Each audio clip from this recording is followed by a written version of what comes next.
Magandang araw mga bata! Bago tayo magsimula sa aralin natin ngayon, maaari bang tayong lahat ay tumayo at manalangin? Tayo ay yumuko at manalangin. Panginoon, maraming salamat po sa araw na ito na inyong ibinigay. Sana po tulungan niyo po kaming mabait at maging responsable. Ito lamang po ang aking hiling sa matamis na pangalan ni Jesus. Amen. Bago kayo umupo, maaari bang pakipulot muna ang mga basura sa ilalim ng inyong mga upuan? Magaling mga bata! Ngayon, mayroon bang lumiban sa ating klase ngayon? Bago tayo dumapo sa ating talakayan sa araw na ito, atin munang alamin ang ating mga alituntunin sa loob ng silid-aralan. Ang una ay letter F, focus sa pag-aaral at gawain. Sunod ay letter I, ipakita ang respeto sa kapwa at guro. Sunod ay letter L, laging handa sa mga gawain at responsibilidad. Letter I, ingatan ang mga gamit at ari-arian ng paaralan. Sunod, letter P, panatilihin ang katahimikan at kaayusan sa klase. Letter I ulit, isapuso ang pag-aaral at pag-unlad ng sarili. Letter N, nakikinig at sumusunod sa mga tagubilin. At ang panghuli ay letter O, oportunidad na matuto at umunlad. Bago natin simulan ang ating aralin, magbalik-aral muna tayo. Mga bata, anong tinalakay natin nung nakaraang araw? Sino ang nakakaalala? Tama! Tungkol ito sa pangalan. Ano nga ulit ang pangalan? Ang pangalan ay tumutukoy sa ngalan ng tao, bagay, hayop, lugar, pagkain at pangyayari. Ngayon ay meron tayong isang awitin na may pamagat na kung ikaw ay masaya. Ngayon inanyayahan ko ang bawat isa na tumayo para tayong lahat ay umawit at sumayaw. Handa na ba kayo mga bata? Kung ikaw ay masaya, tumawa ka, ha ha ha. Kung ikaw ay masaya, tumawa ka, ha ha ha. Kung ikaw ay masaya, buhay mo ay sisigla. Kung ikaw ay masaya, tumawa ka, ha ha ha. Kung ikaw ay masaya, pumalakpak. Kung ikaw ay masaya, pumalakpak. Kung ikaw ay masaya, buhay mo ay sisigla. Kung ikaw ay masaya, pumalakpak. Kung ikaw ay masaya, pumadyak ka. Kung ikaw ay masaya, pumadyak ka. Kung ikaw ay masaya, buhay mo ay sisigla. Kung ikaw ay masaya, pumadyak ka. Magaling mga bata! Nagustuhan niyo ba ang ating inawit at sinayaw? Maraming salamat, pwede na kayong umupo. Mga bata, ano nga muli ang pamagat ng ating inawit at sinayaw? Magaling! Ang ating sinayaw at inawit ay kung ikaw ay masaya. Ngayon, anong napansin niyo sa ating inawit at sinayaw? Ano ang ating mga ginawa? Tama! Tayo ay tumawa. Ano pa? Magbigay pa ng isa. Magaling! Tayo ay pumalakpak. Meron pa ba mga bata? Tama! Tayo ay pumadyak. Mahusay mga bata. Bigyan natin ang ating sarili ng very good clap. Alam nyo ba yon mga bata? Magaling! Ngayon, gawin na natin. 1, 2, 3. 1, 2, 3. Very good, very good, very good. Bago tayo pumunta sa ating aralin ngayong araw, alamin muna natin kung ano ang ating mga layunin. Una, may papaliwanag kung ano ang kahulugan ng pandiwa. Ikalawa, mabigyang halaga ang mga kilos na ginawa sa pang-araw-araw na pamumuhay. At ang ikatlo, nagagamit ang salitang kilos sa pag-uusap tungkol sa iba't ibang gawain sa tahanan, paaralan at pamayanan. Ngayon, dumako na tayo sa ating bagong aralin. Alam nyo ba mga bata ng ating inawit at sinayaw kanina ay may kinalaman sa ating bagong aralin ngayon? Ano nga ulit ang ating ginawa mga bata? Tama, tayo ay tumawa, pumalakpak at pumadyak. Alam nyo ba kung ano ang tawag sa mga ito? Tama, ang tawag sa mga ito ay mga salitang kilos o tinatawag natin na pandiwa. Ngayon, basahin natin ang kahulugan ng pandiwa. So, ang pandiwa ay salitang nagbibigay buhay sa pangungusap dahil ito ay nagsasaad ng kilos o galaw sa tao, bagay at hayop. Maraming salamat mga bata. Ngayon, may babasahin tayong kwento. Pagkatapos nating basahin, ay may katanungan ako. Naintindihan niyo ba mga bata? Narito ang ating kwento, basahin at unawain natin ng mabuti. Sa isang munting nayon sa Ilocos, si Lolo Isko ay masigasig na nagluluto ng masarap na pinakbet. Umaalingasaw ang bango sa buong bahay para sa kanyang apo na si Lisa. Habang si Lisa ay kumakain ng ganado, si Lolo Isko naman ay tahimik na nagbibilang ng kanyang mga benta sa araw na iyon, gamit ang kanyang mga daliri. Pagkatapos nilang kumain, si Lisa ay masipag na naghugas ng kanilang pinagkainan.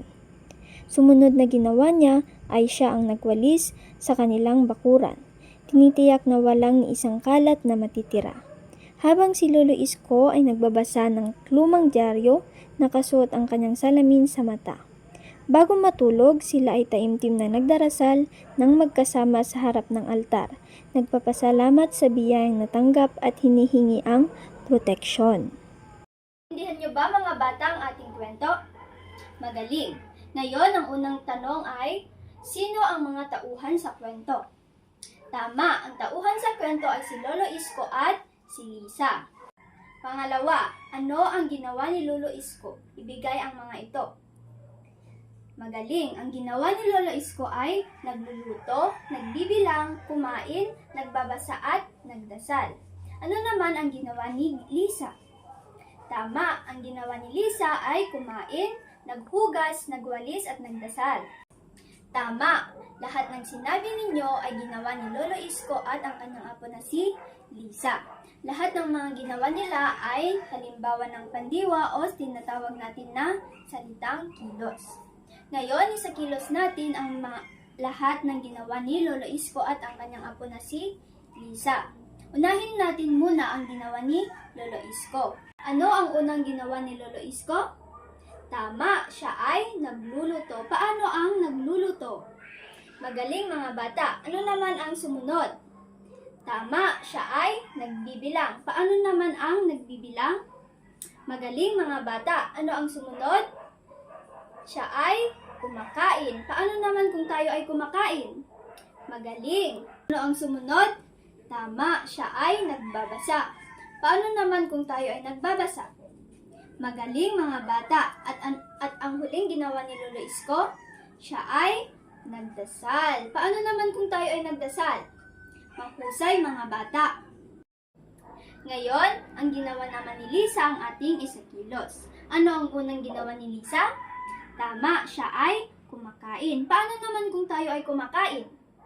Magaling. Ang sumunod ay naghugas. Paano naman kung tayo ang naghugas?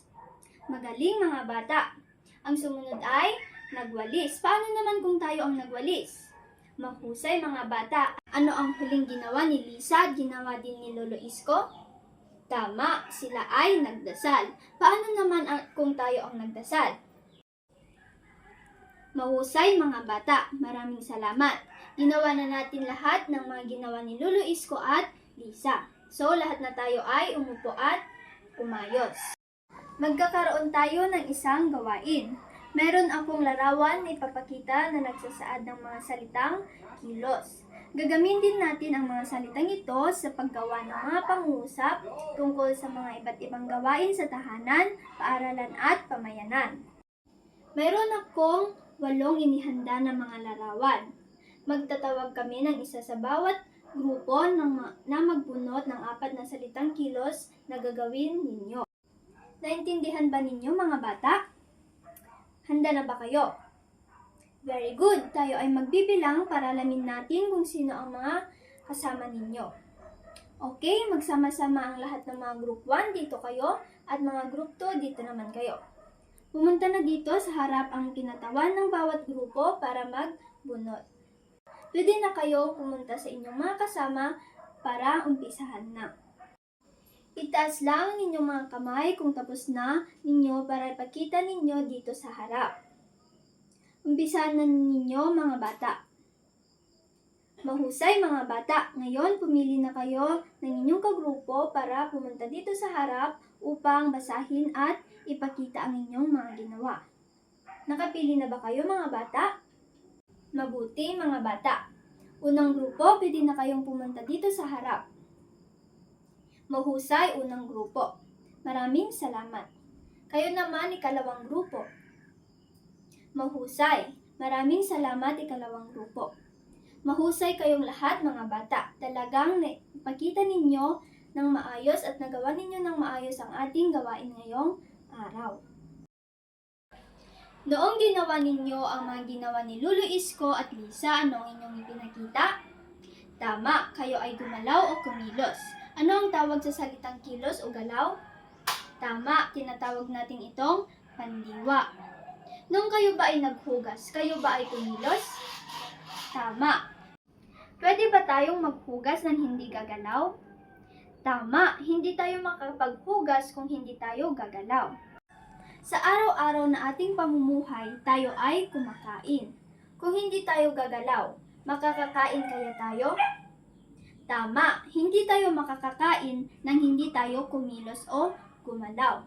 Hindi natin magawa lahat ng mga gusto natin gawin sa araw-araw kung hindi tayo kumilos o gumalaw. Kaya lahat ng mga ginawa natin sa araw-araw at ginawa ni Lulu Isko at Lisa ay nagpapakita ng galaw o kilos o ang tinatawag natin na pandiwa. Ayan mga bata, ngayon mainihanda akong inyong gawain. Maaari bang basahin natin ang panuto? Isulat sapat lang ang tama kung ang salita ay nagsasaad ng kilos at mali naman kung ang salita ay hindi nagsasaad ng kilos. Naiintindihan niyo ba mga bata?